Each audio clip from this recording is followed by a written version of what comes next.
cette problématique de la cherté de la vie ne date pas de maintenant. Elle date depuis les années 2007-2008, mais elle s'est accentuée d'année en année.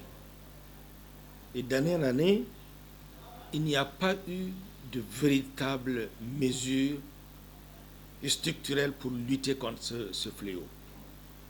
Et nous assistons, comme vous, à des interpellations régulières, à un constat sur les marchés, surtout pendant, n'est-ce pas, la période qui commence maintenant jusqu'à la période de soudure. Et cette année, et depuis l'année dernière, la situation était encore plus criarde.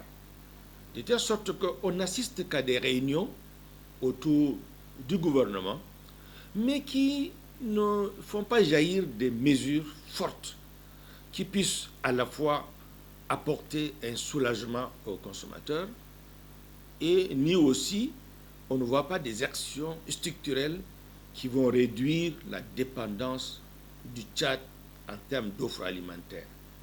Donc, c'est une situation qui nous interpelle, ce qui nous a amené pour la dernière situation. L'année dernière, en octobre, je crois, il y a eu une réunion autour du Premier ministre sur ces questions. Rien n'a été fait. Les Tchadiens ont géré difficilement, même les interventions de l'ONASA n'ont pas été efficaces. Ça a été difficile. Et du coup, la saison agricole n'a pas été bonne.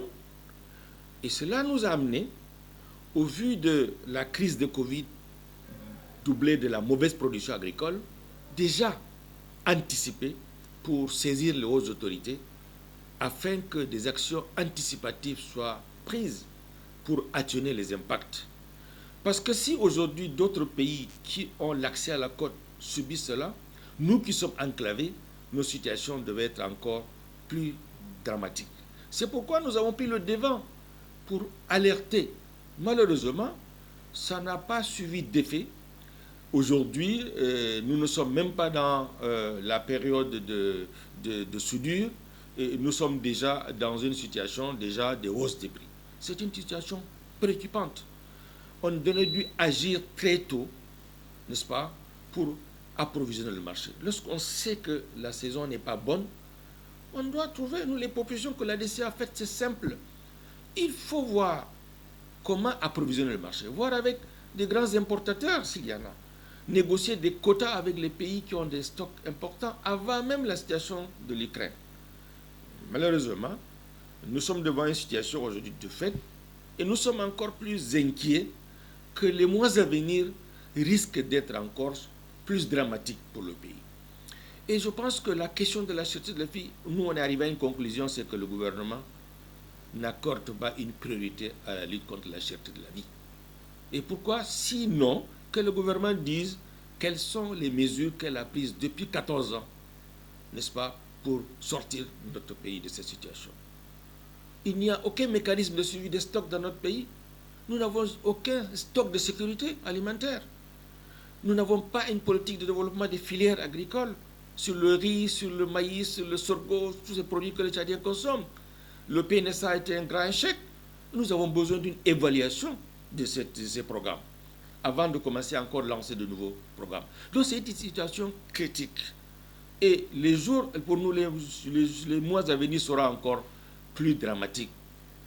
Et nous pensons que le dialogue, qu'on le dit, c'est d'abord, il faut que les Tchadiens aient accès à manger, à se nourrir, à se loger, à se soigner. Si ça, on ne l'a pas, on ne peut pas tenir ce dialogue.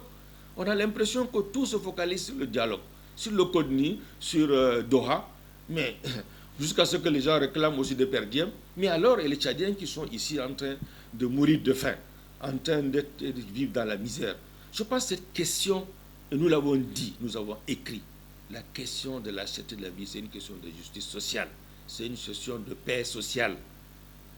Si le gouvernement ne prend pas garde, n'agit pas très tôt, en tout cas, les conséquences qui viendront, nous ne sommes pas les responsables. Nous avons quand même pris notre courage d'attirer l'attention. Qu'on prenne les choses au sérieux.